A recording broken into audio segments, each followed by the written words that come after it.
하나님의 은혜가 오늘 예배 참석한 성도 여러분들이 함께 하시기를 예수님의 이름으로 축복합니다.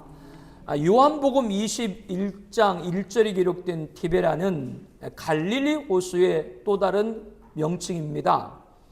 그 지역을 다스리던 분봉왕 헤롯 안디바는 이 갈릴리 서안 지역의 디베라, 바로 그 지역인데요, 이곳에 도시와 교통을 크게 확장하고 건설을 한 다음에 자신을 분봉왕에 임명한 로마 황제 티베리우스에게 헌정을 하게 됩니다. 그래서 그 후로부터 디베라, 갈릴리 호수의 또 다른 명칭이 되었던 것입니다.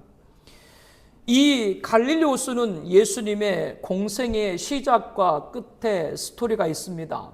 그 시작이라 함은 예수님께서 공생을 시작하시면서 제자들을 부르신 곳이 어디예요? 갈릴리 호수였습니다. 본문으로부터 3년 전이었죠. 갈릴리 호수에서 물고기 잡이를 마치고 그물을 씻는 어부들이 등장합니다. 그들은 자비를 마쳤으나 빈손이었죠. 최선을 다했지만 애씀의 결과가 없었던 것입니다. 하루 공쳤다고 생각하는 그들 앞에 예수님이 나타나셨습니다. 예수님은 한 어부의 배에 오르신 다음에 육지에서 좀 떼기를 청하시고 배 위에서 자신을 따라온 무리에게 가르치셨죠. 말씀을 마치신 후 예수님께서는 자신이 오르신 배 어부에게 누가복음 5장 4절에 말씀을 합니다. 깊은 데로 가서 그물을 내려 고기를 잡으라. 우리 함께 볼까요? 깊은 데로 가서 그물을 내려 고기를 잡으라. 이렇게 명했습니다. 선주는 예수님에게 이렇게 대답을 하죠. 선생님, 우리들이 밤새도록 수고하였으되 잡은 것이 없지만은 말씀에 의지하여 내가 그물을 내리다. 주님의 말씀에 순종을 했습니다. 이후 놀라운 일이 일어났습니다. 성경은 이에 대해서 증언합니다. 고기를 잡은 것이 심이 많아 그물이 찢어지는지라. 이에 다른 배에 있는 동부들에게 손짓하여 와서 도와달라 하니 그들이 와서 두 배의 채움에 잠기게 되었더라. 예수님을 태운 어부의 배만 아니라 그의 동업자의 배까지 가득 채운 물고기로 두 배가 호수에 잠길 정도가 되었던 것이죠. 이 기적 같은 광경 앞에서 어부는 예수님 앞에 부복했습니다. 그리고 떨리는 목소리로 주여 나를 떠나소서, 나는 죄인으로소이다 간청을 합니다. 어부는 앞서 자신의 배에 오르신 예수님이 무리들을 가르치실 때 그 옆에서 말씀을 들으며 놀라운 진리를 깨닫기 시작을 했고요. 이에 예수님이 그물을 내리라는 명에 순종을 했습니다. 그리고 그 결과 그물이 찢어질 정도가 되었고 자신의 배 한 대로 감당할 수가 없어서 동업자의 배의 도움을 요청해 나누어 실었지만 두 배가 호수에 가라앉을 정도가 되었습니다. 이러한 일련의 과정을 목도하고 자신의 배에 오르신 분은 보통 분이 아님을 알게 된 것이죠. 그러므로 그 앞에 부복하고 자신 같은 죄인은 감당할 수 없으니 나를 떠나달라고 간청을 드린 겁니다. 이것은 이 어부만의 반응이 아닙니다. 이 배에 동선한 또 다른 그 어부의 형제도 있었고요. 그의 동업자인 두 명의 또 다른 어부들도 있었습니다. 그들 모두 주여 나를 떠나소서, 나는 죄인으로소이다 이렇게 고백하면서 모두가 놀랐다고 누가복음 5장 9절에 말씀합니다. 예수님께서는 놀란 어부들에게 누가복음 5장 10절에 말씀합니다. 무서워하지 말라, 이제 후로는 내가 사람을 취하리라. 우리 함께 볼까요? 무서워하지 말라, 이제 후로는 내가 사람을 취하리라. 즉 이제는 물고기를 잡는 어부로서가 아니라 새로운 삶, 사람을 살리는 일을 하게 될 것을 깨우쳐 주신 것이죠. 주님의 말씀을 들은 이 어부와 그의 형제 그리고 동업자들 두 명의 어부들은 누가복음 5장 11절에 보니까 그들이 배를 육지에 대고 모든 것을 버려두고 예수님을 따랐다라고 말씀합니다. 병행본모인 마태복음과 누가복음에 보게 되면 이들은 배와 그물만 버려둔 것이 아니라 그동안 자신을 도왔던 품꾼들 그리고 아버지와 가족들까지도 다 버렸다고 기록하고 있습니다. 여러분이 이 어부들이 누구인지 잘 아시죠? 예수님이 배에 오르신 그 어부는 베드로와 그 형제 안드레고 그들의 동업자인 세베대의 아들 요한과 야고보입니다. 이 네 명은 예수님의 가르침의 권위와 기적의 역사를 목도한 제자였죠. 그래서 12제자 가운데도 베드로는 수제자, 우리가 그렇게 부르고요. 요한과 야고보는 그 다음이었을 정도로 12사도 가운데 핵심적인 역할을 감당을 했습니다. 이제 그로부터 3년의 시간이 지났습니다. 예수님은 예언하신 대로 십자가에 죽으시고 3일 만에 부활하셨습니다. 부활하신 예수님께서는 제자들에게 친히 나타나셔서 부활한 자신을 보이시면서 이제 너희들이 사명을 감당하라고 명령을 하셨죠. 그러면 제자들이 어떤 행동을 취했을까요? 자신들도 예수님처럼 잡힐까봐 그동안 무서워하며 숨어 지냈던 비밀 아지트를 뛰쳐나와서 예수님의 증인이 됐을까요? 그들은 오늘 본문에 디베라 호수로 기록된 갈릴리 호수로 향했습니다. 3년 전 자신들이 부름받은 그 자리에 사명을 다짐하기 위해서 갔을까요? 본문을 보면 그렇지 않습니다.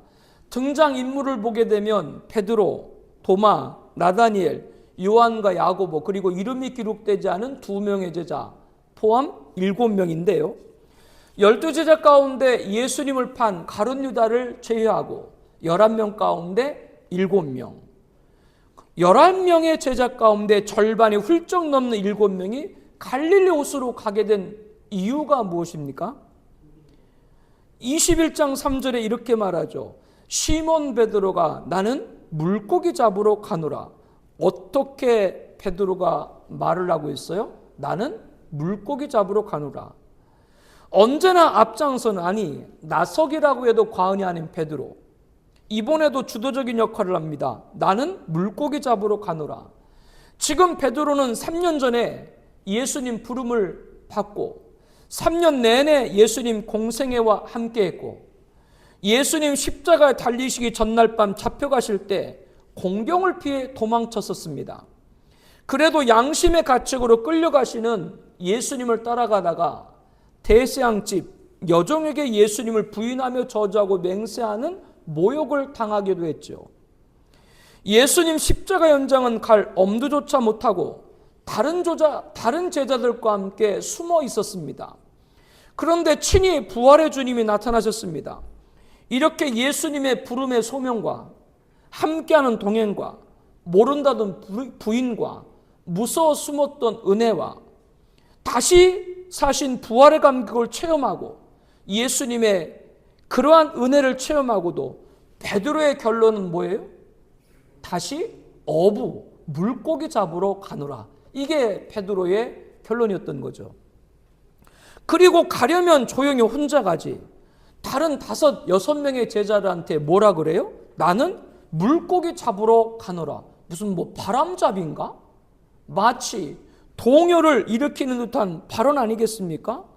그의 말을 들은 다른 제자들은 무엇이라 그래요? 요한복음 21장 2절에 보니까 그들이 우리도 함께 가겠다. 베드로만 줏대가 없는 것이 아니라 다른 제자들도 베드로를 따르기로 했습니다. 어떤 자세입니까? 나중에 책임을 지게 돼도 나는 베드로가 가자고 해서 따라갔는데 이렇게 핑계 삼을 것이 있으니까 제자의 사명을 피할 수 있겠다 이렇게 여겼던 것이죠. 3년 전 베드로가 갈릴리 호수에서 부름받았을 때 몇 명이 함께 했다고요? 안드레와 요한과 야고보 4명이었습니다. 그런데 3년 후 갈릴리 호수에 베드로가 간 것은 몇 명이에요? 7명입니다. 이 자리에 함께하지 않았던 안드레를 제외하면 4명이 더 늘어난 것이죠. 그릇된 일에는 전염성이 강한 것 같습니다. 사랑하는 성도 여러분, 여러분들이 함께하는 분들이 하나님의 신실한 분들 되기를 축복합니다. 그러면 그들의 결과가 어떻게 되었는가? 다시 업으로 돌아간 그들의 결과가 어떻게 되었는가? 요한복음 21장 2절에 계속해서 3절에 계속해서 말하죠. 나가서 배에 올랐으나 그날 밤에 아무것도 잡지 못하였더니 밤새 그물질을 해봤지만 수고가 헛되었습니다. 지난 3년 동안 그물질을 안 해봤기 때문에 실력이 녹슬어서 그랬을까요? 그렇지 않다는 것을 우리는 알고 있습니다. 이러한 결과에 베드로는 깨달아야 될 것이 있습니다. 무엇을 깨달아야 하나요? 3년 전에도 그날 밤에도 밤새 수고했지만 거둔 것이 없었죠. 데자뷰, 이전과 똑같은 현상이 지금 자기 앞에 펼쳐지고 있습니다. 그때 베드로는 깨달아야 됐습니다. 3년 전에도 똑같이 밤새 수고하였으나 얻은 것이 없었을 때 주님이 하신 말씀, 이제는 사람을 취하리라. 이 말씀을 깨달았어야 했죠.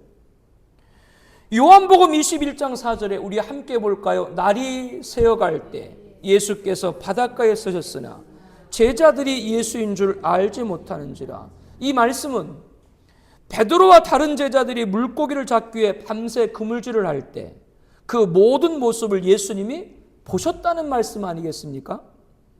예수님은 이미 갈릴리 호수에 계셨고 베드로를 위시한 제자들이 밤새 그물질하는 것을 지켜보고 계셨습니다. 언제까지요?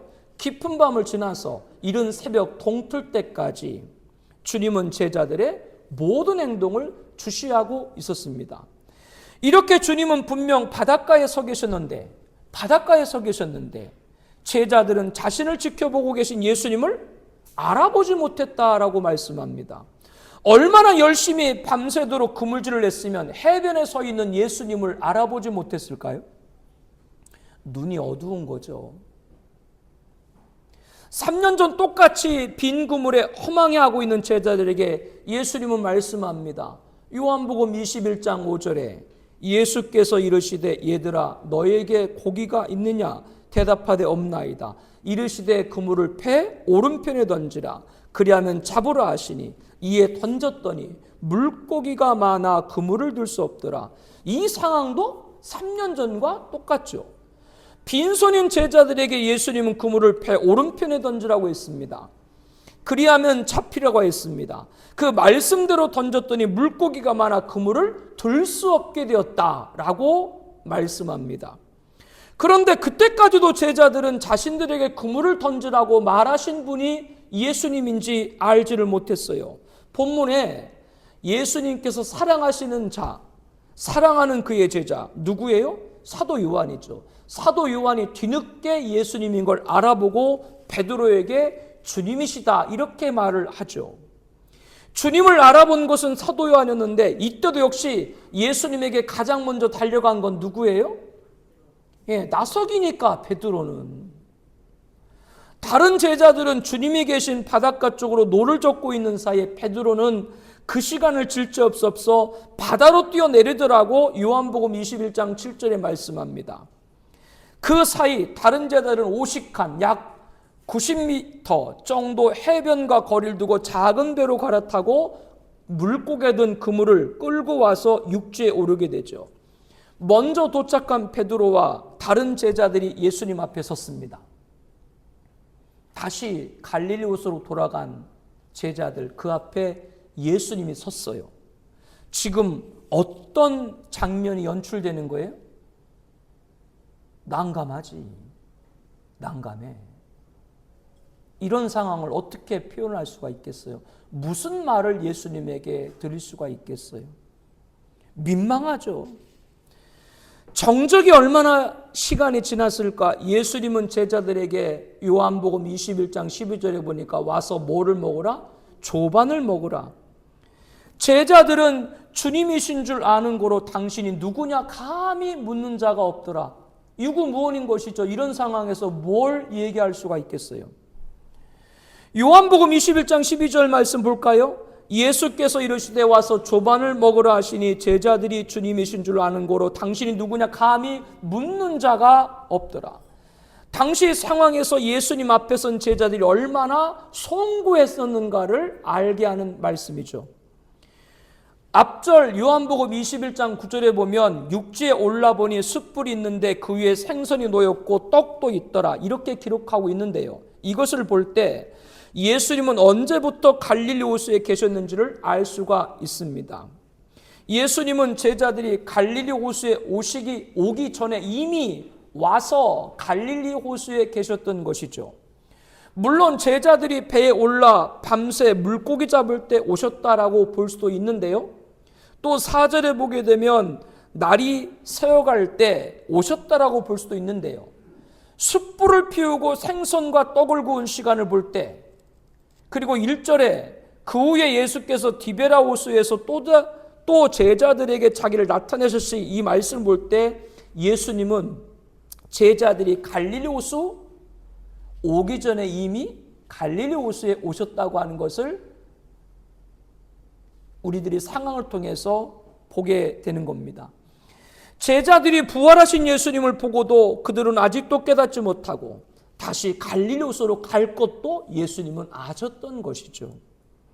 그렇게 미리 와서 기다리고 계셨습니다. 그리고 밤새 그물질로 고생하는 그들의 모습을 보고 계셨습니다. 그뿐 아니라 헛수고한 그들을 위해 친히 조반을 준비하셨습니다. 사람이 일을 내서 결과를 얻게 되면 밥 안 먹어도 배불러요. 돈 여러분 지금 예배 끝나고 내가 1,000만 원씩 드릴게. 배가 부르겠어 안 부르겠어? 아마 점심도 안 먹고 그냥 집에 갈걸? 그런데 쎄 빠지게 일하도록, 여러분 쎄 빠지게 죽도록 일한단 말이 무슨 말이에요? 혀 얼마나 고생을 했으면 혀 빠지게 일을 했는데 아무것도 건진 게 없어. 손에 든 것이 없으면 배가 고파요 안 고파요? 더 고파. 이것도 예수님은 다 아신 거죠. 그것을 주님이 모르실 리가 없죠. 그렇게 제자들이 밤새 소득 없이 그물줄 알 걸 아시고 조반을 친히 준비했습니다. 이것도 극진한 것인데 예수님의 손길이 얼마나 더 세심하신데요. 생선을 센 불에 구워야 맛있어요? 천천히 약한 불에 구워야 맛있어요? 우리 수련회 가서 고기 구워야 되는데 고기 구울 사람이 없어. 천천히 구워야 맛있지. 예수님은 그것까지도 계산하시고 미리 제자들이 그물질 헛수고를 할 때 그때 이미 미리 천천히 숯불에 생선을 굽기 시작을 한 것이죠. 예수님이 얼마나 세심하신 분인가.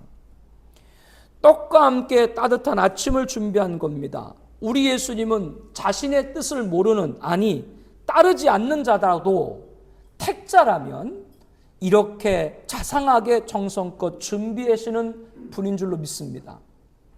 예수님이 준비한 조반을 제자들이 허기에 지쳐 허겁지겁 먹었을까요? 아니면 복받쳐 오르는 감정을 이기지 못하고 눈물로 조반을 먹었을까요?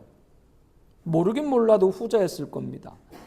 십자가에 달리시기 전 무리에게 끌려가실 때 제자들은 다 예수님을 버리고 도망쳤죠. 그리고 무서워서 숨어있는 자신들에게 직접 예수님이, 부활한 예수님이 찾아와서 자기를 보여주셨습니다. 그런데도 다시 갈릴리 호수로 떠난 자신들을 위해서 예수님은 친히 조반을 준비해 주셨습니다. 그런데 그 조반을 먹으면서 울음을 터뜨렸을 것이죠. 아마 모르긴 몰라도 예수님을 예전에 3번 부인했던 베드로는 닭똥 같은 눈물을 흘렸을 것으로 보입니다. 그들을 향해 예수님은 그러나 화를 바라지도 아니하시고 나무라지도 아니하시고 무안하게 하지도 아니하시고 편안한 얼굴로 맞이하시고 친히 아침을 준비했습니다. 이 예수님을 보면 누구가 생각이 나요? 이재훈 목사가 생각나지. 내가 여러분한테 무슨 화를 내요, 노를 내요, 나무라게를 내가 해요, 무슨 무안을 줘요? 왜 고개를 숙이고 있어? 자기 얘기하는 줄 아나 보네. 예수님은 그런 말 하나도 안 하시고 그들을 위해서 준비하신 것이죠. 아침을요. 제자들은 3년 전에도 그리고 3년이 지난 후에도 갈릴리 호수에서 예수를 만났습니다. 주님께서 같은 장소에서 제자들을 만나신 같음이 있지만 다름이 있습니다. 같음이라고 하는 건 똑같이 3년 전에도 갈릴리, 3년 후도 갈릴리가 같지만 다른 점이 있다면 3년 전 갈릴리에서는 예수님이 찾아갔지만 3년 후에는 예수님께서 먼저 가서 기다리셨다라고 하는 것이죠. 여기에 대한 영적인 의미를 찾고자 합니다. 우리는 예수님 믿는 처음 순간이 있습니다. 그때 우리는 제가 예수님을 믿게 되었습니다라고 말하지만 실상은 주님이 우리를 만나주신 것이죠. 예수님은 제자들에게 너희는 나를 누구라고 하느냐라고 물으셨습니다. 이때도 어찌 앞장서기를 좋아하는 나서기 누구요? 베드로가 대답을 하죠. 마태복음 16장 16절입니다. 시몬 베드로가 대답하여 이르되 주는 그리스도시요 살아계신 하나님의 아들이시다. 베드로는 옳은 답을 냈습니다. 주는 그리스도시요 살아계신 하나님의 아들이시니다. 이를 들은 예수님이 기뻐하시면서 뭐라고 말씀을 하셨어요? 예수께서 대답하여 이르시되 바요나 시몬아 내가 복이 있도다. 이를 내게 알게 하는 혈육이 아니요 하늘에 계신 내 아버지시니라. 예수님은 베드로를 칭찬하시면서 복이 있다 하시고 이를 알게 한 것은 혈육이 아니요 하늘에 계신 내 아버지시니라 라고 했습니다. 즉 너희는 나를 누구냐라고 예수님이 질문했을 때 베드로가 주는 그리스도시요 살아계신 하나님이다, 하나님의 아들이다 라고 답변한 것은 베드로가 이성적으로 깨달아서 아는 것이 아니고 하나님이 알게 하신 것이라고 하는 것이죠. 즉 우리가 하나님의 아들 예수님을 구원자로 영접한 것은 내 자의가 아닙니다. 하나님이 알게 하신 것인 줄로 믿습니다. 하나님과 예수님은 동일한 분이시죠. 그러므로 나는 예수님을 믿었습니다라고 고백하지만 실상은 누가? 예수님이 나를 만나 주신 것이죠. 이렇게 저와 여러분이 처음 믿는 순간에는 예수님이 우리를 찾아와 주셨습니다. 그러나 예수님 믿고 난 이후에는 예수님은 우리를 기다리십니다. 누구를 기다리세요? 여러분을 기다리세요. 어떻게 기다리시냐? 성경을 통해서 성경의 말씀을 증거하는 목사를 통해서 주님의 뜻을 깨닫게 하시고 주님의 뜻을 이루기를 원하시죠. 이것이 주님이 기다리신다. 이렇게 여러분에게 말씀한 겁니다. 오늘 제자들을 기다리신 예수님을 통해서 충분히 유추할 수가 있는 것이죠. 성도 여러분, 예수님의 뜻을 이루기 위해서 얼마나 최선을 다하고 있으세요? 예수님은 부활의 모습을 보고도 갈릴리 호수로 돌아가 그물을 던진 빈손인 제자들에게 화를 바라지도 아니하시고 나무라지도 아니하시고 무안하게 하지도 않게 하시고 기다리신 것처럼 저와 여러분이 예수님 뜻을 이루기 위해 기다리고 계십니다. 지금도 우리가 주님의 뜻을 이루어서 주님의 기쁨이 되도록 기다리시는 주님의 마음을 잊지 않는 여러분 되기를 주의 이름으로 권면합니다. 예수님은 저와 여러분이 주님의 뜻을 이루고 주님의 기쁨이 되어 주님의 영광이 되기를 기다리세요. 성도 여러분은 오늘 또 우리를 기다리시는 예수님이 그분의 뜻을 이루기 위해서 얼마나 힘을 다하고 계셔 이렇게 질문을 할 때 여러분의 반응은 어떻습니까? 작아지는 나의 모습, 피할 곳을 찾고 싶은 마음, 큰 부담이 든다는 생각, 아니면 주님의 뜻을 이루고 나를 기다리시는 예수님을 만나보고 싶습니다. 이렇게 결의를 갖게 됩니까? 후자이기를 축복합니다. 성도 여러분, 주님의 뜻을 이루고 주님의 기쁨이 되어 주님의 영광 되기를 기다리시는 예수님이라고 할 때 무겁게 받아들일 수가 있습니다. 그러나 사람은 자기를 기다리는 사람이 있다라고 하는 것이 있을 때 사람은 행복한 거예요. 물론 자신을 기다리는 사람이 도움을 구하는 이들이라면 그 기다림이 큰 짐으로 느껴질 수 있지만 자신을 기다리는 사람이 있다고 하는 건 소중한 겁니다. 책임이 버거울 수 있지만 내 삶의 이유 중 하나가 될 수가 있기 때문에 그렇죠. 나를 기다리는 사람이 있다. 즐거운 나의 집이란 노래 다 아세요? 즐거운 곳에서는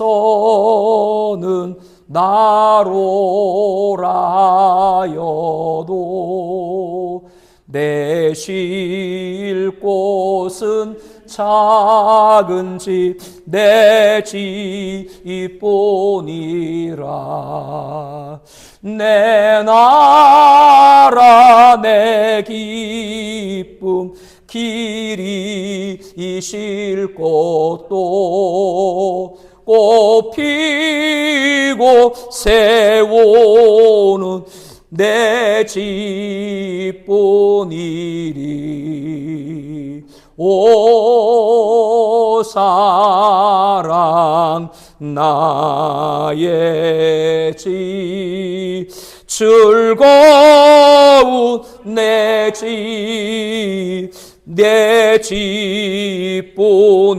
집뿐이라. 즐거운 나의 집, 우리 한글로 이렇게 번역이 됐는데 이것을 작사한 사람은 존 하워드 페인입니다. 그런데 그는 한 번도 가정을 가져본 적이 없어요. 떠돌이로 지내야 했기 때문에 그렇죠. 그가 이 노래를 지은 때도 이 사람 미국 사람인데 파리에서 엽전 한 푼 없이 도움을 구하는 그런 처지에 있었습니다. 그러면서 가정에 대한 이 노래를, 가사를 그가 쓰게 된 것이죠. 즐거운 곳에서는 난로라 하여도 내 쉴 곳은 작은 내 집뿐이라.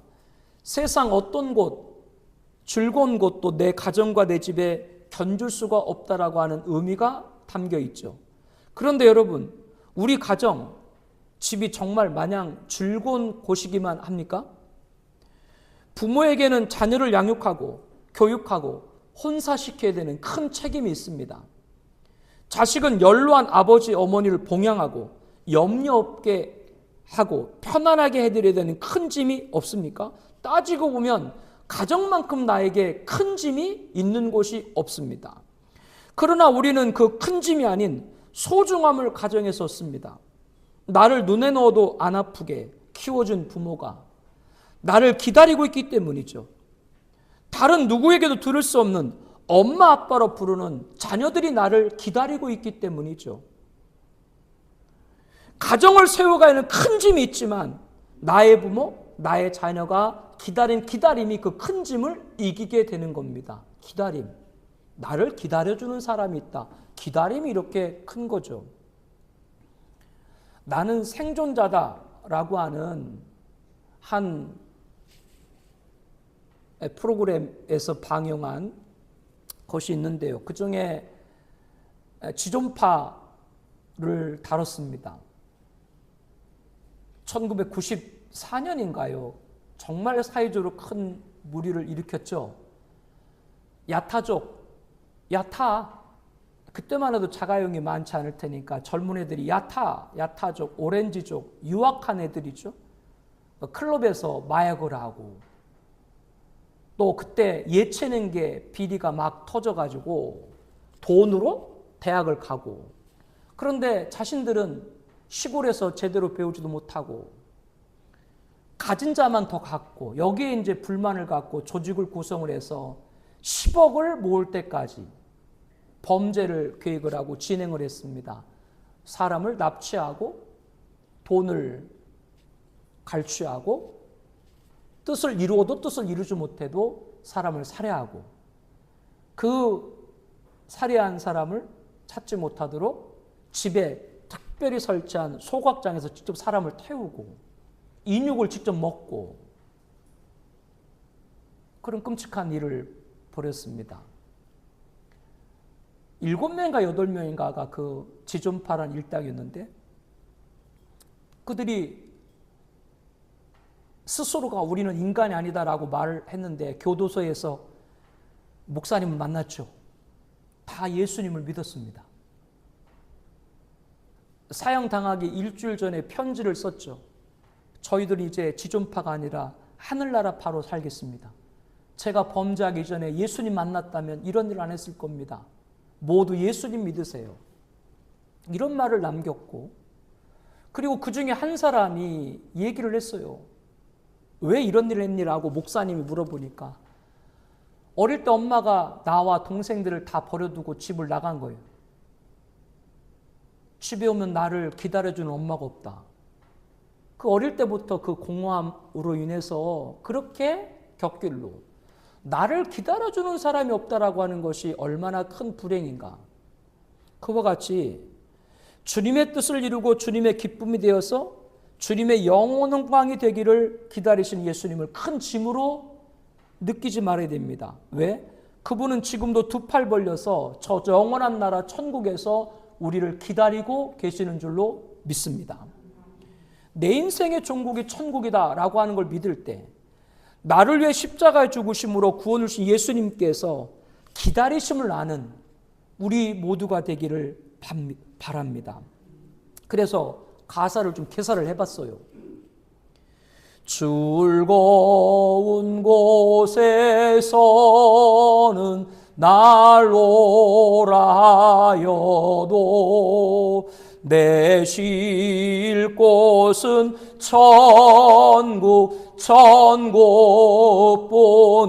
천국뿐이리. 내 나라 내 기쁨 길이 이실 곳도 주님이 기다리는 집 천국뿐이리. 오 사랑 나의 집 즐거운 나의 집 천국뿐이리. 사랑하는 성도 여러분, 우리를 기다리신 예수님을 알면 우리 하루하루의 삶이 가치를 알게 돼요. 어떤 삶의 가치냐? 주님의 뜻을 이루고 주님의 기쁨이 되고 주님의 영광이 되는 것이 가장 귀하다는 가치를, 내 삶의 가치를 알게 된다라고 하는 것이죠. 기다리시는 예수님 품에 안기는 것이 나에게 가장 큰 소망이기 때문에 그렇습니다. 성도 여러분, 천국에서 예수님 만나기를 사모하세요? 우리 모두는 천국에서 예수님 뵙기를 소망합니다. 그런데 천국에서 예수님을 사모하는 것은 동일한데 사모함의 강도의 차이가 있어요. 강도, 아니 칼 들고 하는 강도 말고 크고 작은 강도.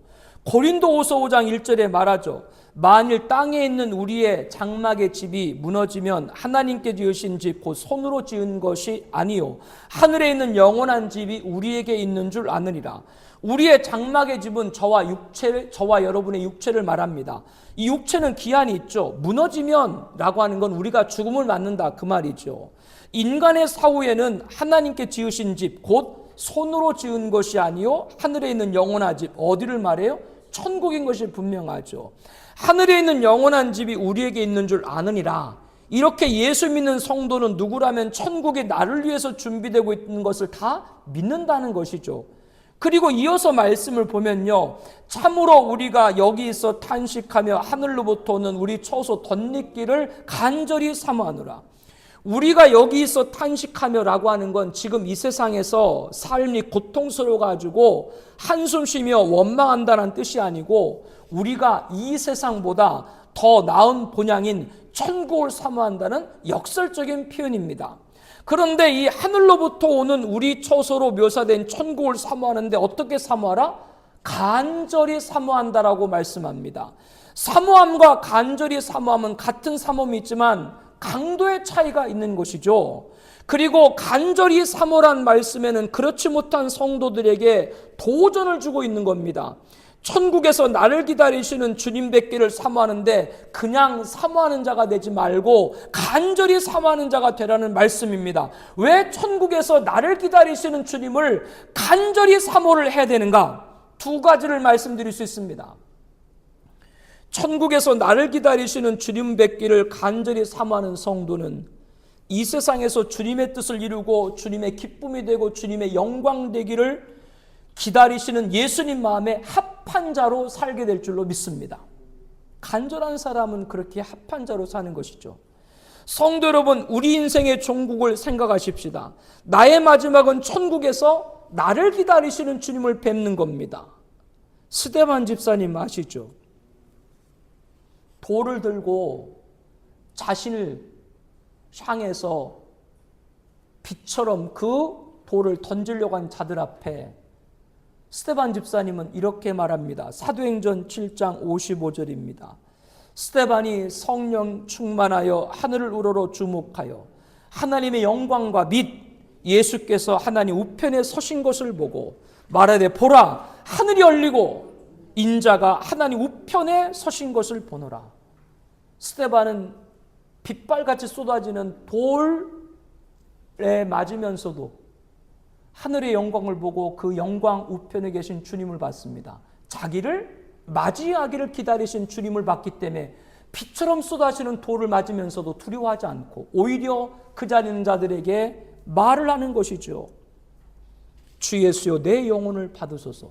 그 자리에서도 그 예수님을 증거한 것이죠. 이것이 내 삶의 결론임을 안다면 주님을 뵙기를 사모하는데 더 간절히 사모해야 되는 것이죠.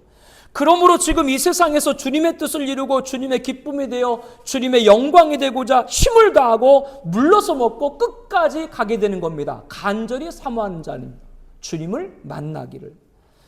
천국에서 나를 기다리시는 주님 뵙기를 간절히 사모하는 두 번째는 지금 천국에서 기다리시는 주님 뵙기를 간절히 사모하는 성도를 주님도 간절히 만나기를 고대한다라고 하는 겁니다. 여러분은 주님이 만나기를 고대하는 분들이세요. 자녀를 여러 명 둔 어른들은 알 거예요. 옛날에 어렸던 시절에 엄마들도 농사일 하고 농사일 끝나면 품앗이 나갔어요. 그러면 아침에 나가서 해질 무렵 되면 엄마가 돌아옵니다.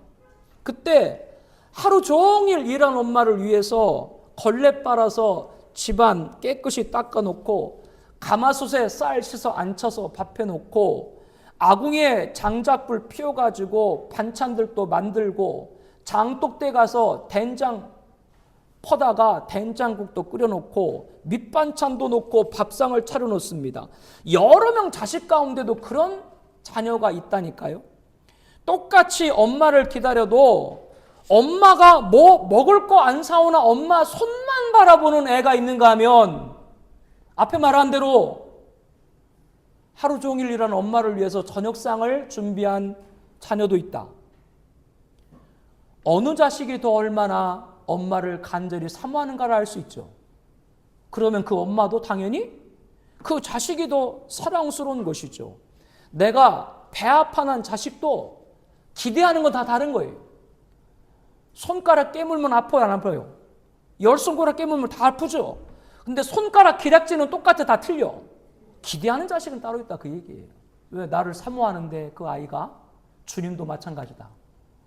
이 말씀을 드리는 겁니다. 이러한 비유를 들어 송구할 수 있는데요. 분명한 것은 지금도 천국에서 기다리시는 예수님 뵙기를 간절히 사모하는 성도를 주님도 간절히 만나기를 고대한다라고 하는 것이죠. 그리고 뭐라 그러세요? 이 땅에 수고 많았다. 내 뜻을 위해서, 내 기쁨이 되기 위해서, 내 영광에 대해 수고 많았다. 이제 여기서 참 안식을 누려라. 천국의 주님은 그렇게 그를 맞이하고 말씀해 줄 줄로 믿습니다. 오늘 우리 모두는 이러한 성도가 되시기를, 주님의 뜻을 이루고 주님의 기쁨이 되길 원하고 주님의 영광 되길 위해서 여전히 기다리고 계시는, 모든 걸 다 준비하고 기다리고 계시는 그 주님 앞에 나아가는 여러분 되시기를 다시 한번 예수님의 이름으로 축복합니다. 우리 함께 기도 제목 보죠. 우리 읽겠습니다. 베드로와 제자들은 부활의 주님을 만나 사명을 받고 난 후에도 3년 전 부름받기 전에 있었던 갈릴리를 가서 그물을 내렸지만 3년 전과 똑같이 빈손이었습니다. 그런데도 이제 사람을 취하라는 말씀을 깨닫지 못했습니다. 더욱이 이 모든 것을 지켜보고 지금 자신들 앞에 계신 예수님을 알아보지 못했습니다. 주님의 소명을 망각하고 주님의 현면을 보지 못하는 어두운 자가 되지 않게 하옵소서. 두 번째, 예수님은 보지도 알지도 깨닫지도 못하는 제자들에게 화를 바라지도 않고 나무라지도 않으시고 무안해하지도 않게 하시고 편안한 얼굴로 맞이하고 친히 아침을 준비하여 나누셨습니다. 오늘 또 우리를 위해서 모든 것을 예비하시는 주님만 붙들게 하옵소서. 세 번째, 예수님은 3년 전에 제자들이 있던 갈릴리우스로 찾아갔지만 3년 후에는 먼저 가서 기다리셨습니다. 주님을 영접한 것은 주님이 우리를 만나 주신 겁니다. 그러나 믿음을 가진 이후에는 주님은 우리를 기다리십니다. 주님의 뜻을 이루기 위해서 기다림 그 앞에 작아지지 않고 가까이 주님 앞에 나가게 하여 주시옵소서. 네 번째, 부모로 책임을 감당하고 자녀로 공경하는 것은 큰 짐이지만 다른 누구에게는 들을 수 없는 엄마 아빠로 부르는 자녀가 나를 기다리고 있고 나를 눈에 넣어도 안 아프게 키워준 부모가 나를 기다리고 있기에 가정을 세워가야 되는 큰 짐을 나의 부모와 자녀의 기다림이 이깁니다.